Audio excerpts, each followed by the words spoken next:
కాగితం పట్టుకుని ముందెళ్ళా మరి ఇట్లాగా అంటే వాళ్ళు అక్కడ లీగల్ ఒపీనియన్ అడుగుతారు, అటార్నీ జనరల్ అడుగుతారు అనమాట. అటార్నీ జనరల్ చెప్పింది ఏంటంటే ఇది క్యాజువల్గా అసలు రాజధాని మనకు సంబంధించిన వ్యవహారం కాదు, సెంట్రల్కి సంబంధించిన వ్యవహారం కాదు, వాళ్ళు మీకు పంపిస్తే క్యాబినెట్ తీర్మానం చేసి పంపిస్తే ఇది రాజధాని అని హోంశాఖ నుంచి వాళ్ళకి లెటర్ పంపించేస్తే అయిపోతుంది ఓకే అని చెప్పేసి ఇక నుంచి అడ్రస్ చేంజ్ అక్కడికి పెట్టుకుంటారంతే.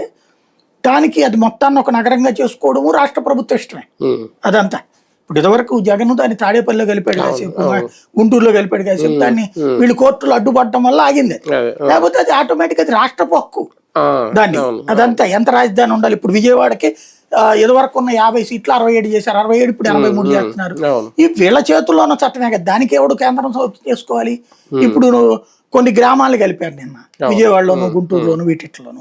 అట్లా కలుపుకునే హక్కు వీళ్ళకే ఉంటది కదా, రాష్ట్రానికి రాష్ట్ర ప్రభుత్వానికి. జగన్ చేస్తే వీళ్ళు పెంట చేస్తారు, వీళ్ళు చేసినప్పుడు ఏది చేయరు, వాళ్ళు చేయరు, జగన్ ఏం చేయడు, వాళ్ళ పార్టీ వాళ్ళు ఏమో అట్లాంటి లిటిగేషన్లు పెడతారు, వీళ్ళు మాత్రం వాళ్ళు చేసినప్పుడు లిటిగేషన్లు పెడతారు.